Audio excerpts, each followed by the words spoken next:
presentation on the effect of sexual harassment on the success of female athletes.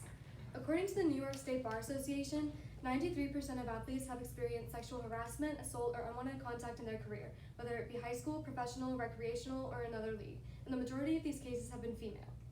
Women have been involved in sports for centuries, dating back to Homer's infamous work, The Odyssey, written in 7th and 8th century BC. In the late 1800s and early 1900s, women in America begun forming many informal sports leagues, but as to be expected, they faced immense sexism and discrimination. Title IX eventually granted women in America educational equality and equality in sports, but still they faced a lot of hate, and in other countries, these practices weren't even put in place. Sports for women have been portrayed as a solution for body image issues and patriarchal views, but how the media portrays women actually leads to more body issues because of hypersexualization and reinforces the toxic societal views such as women being weaker than their male counterparts. This issue is so important because as reports of sexual assault, especially when athletes by coaches are usually overlooked or seen as looking for attention, it forces the athletes to make a choice. They can report their assault and risk hate from media, teammates, and coaches, or stay silent, or even quit their sport, which is their career and or passion. The power in this dynamic always lies in the hands of the coach, and according to CrowdCheck, most male coaches are male predators. Not all, but it's always safest to assume that there's a possibility of assault. More about the power balance. As an athlete, bodies are very important, the health, strength, and confidence. And according to Haywood, coaches' sick obsessions with athletes' bodies, weights, and sexuality, and even direct come-ons were played off as somehow normal, no matter how disruptive it was to the team. My connection to the stimulus is focused on Simone Biles and her source about her courage, and the PTSD source from wild animals. The main themes I found that were connected were vulnerability, fight or flight mentality, and trauma, because they all involve going through something in the aftermath of that. And I found a new aspect to add when I saw how the media affected Simone Biles in her article, leading me to my research question of how does the sexual harassment and hypersexualization of female athletes diminish their success? And while everyone agrees that sexual assault in general is an inherently severe issue, there have already been many laws, protocols, background checks, and screening, as well as other practices put in place to stop this issue. But in reality, regardless of these protocols, someone is sexually assaulted every 68 seconds, according to RAINN. Therefore, the main focus of this presentation is on helping to mitigate the effects on the success of female athletes, mainly their portrayal and reputation on the media, and their mental health. So these are some of the proposed solutions and mitigations I was able to find through research. The first proposed solution was media regulation, but as one might know, it is very hard to do this without a completely totalitarian government system. And media portrayal might not even be seen as irrelevant to athlete success, but it is, as athletes of all levels deal with a lot of press, journalists, and social media, sexualizing them for simply playing their sport in their required uniforms. This mindset is well shown by the duality of the quote, "women's first, athletes second," from Spies. In the ideal world, female athletes should be portrayed as the wonderful women and athletes they are, and a gender and uniform should not change that. But in reality, female athletes are seen as weaker and lesser than their male counterparts, and this happens even when it's completely different sports.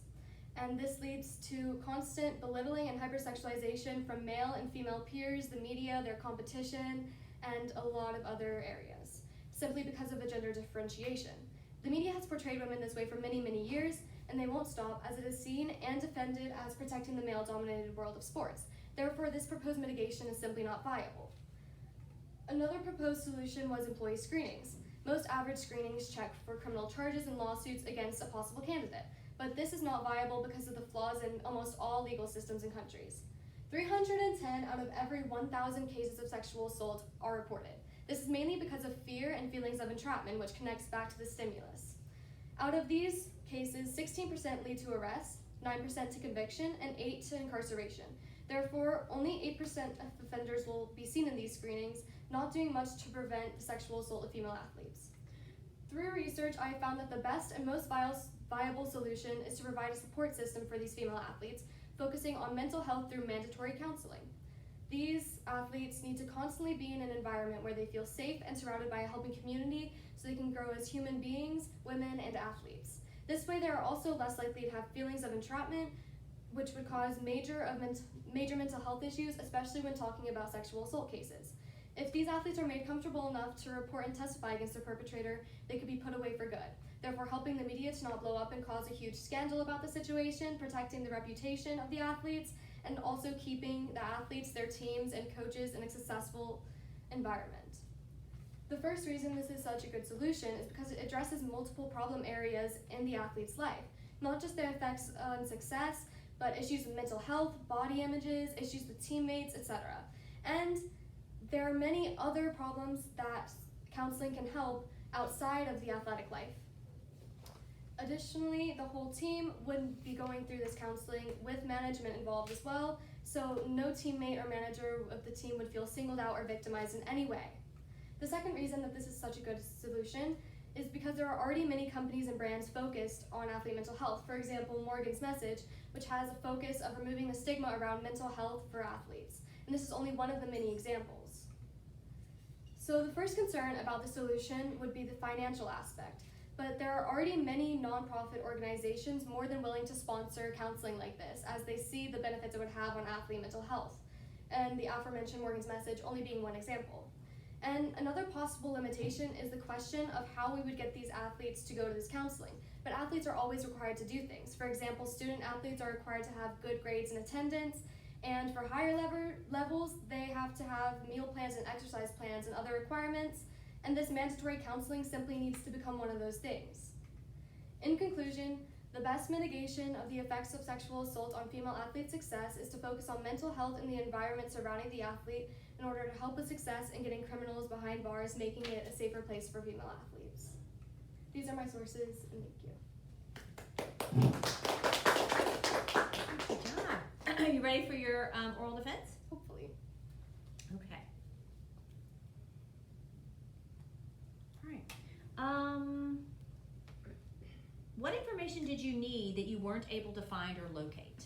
So through my research, I was finding a lot of different information about the differences in sexual assault cases and the media portrayal and view of that, differing between male and female athletes, which I didn't include in my presentation, but I also needed to find some information about the differing levels.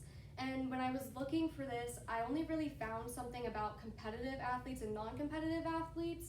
And while most of the cases were competitive athletes, there were cases in both that were so I had to include both of them.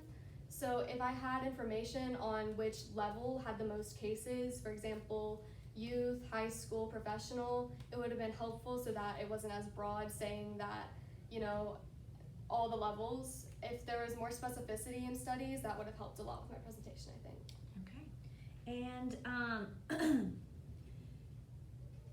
how did you use the conclusions or questions of others to advance your own research?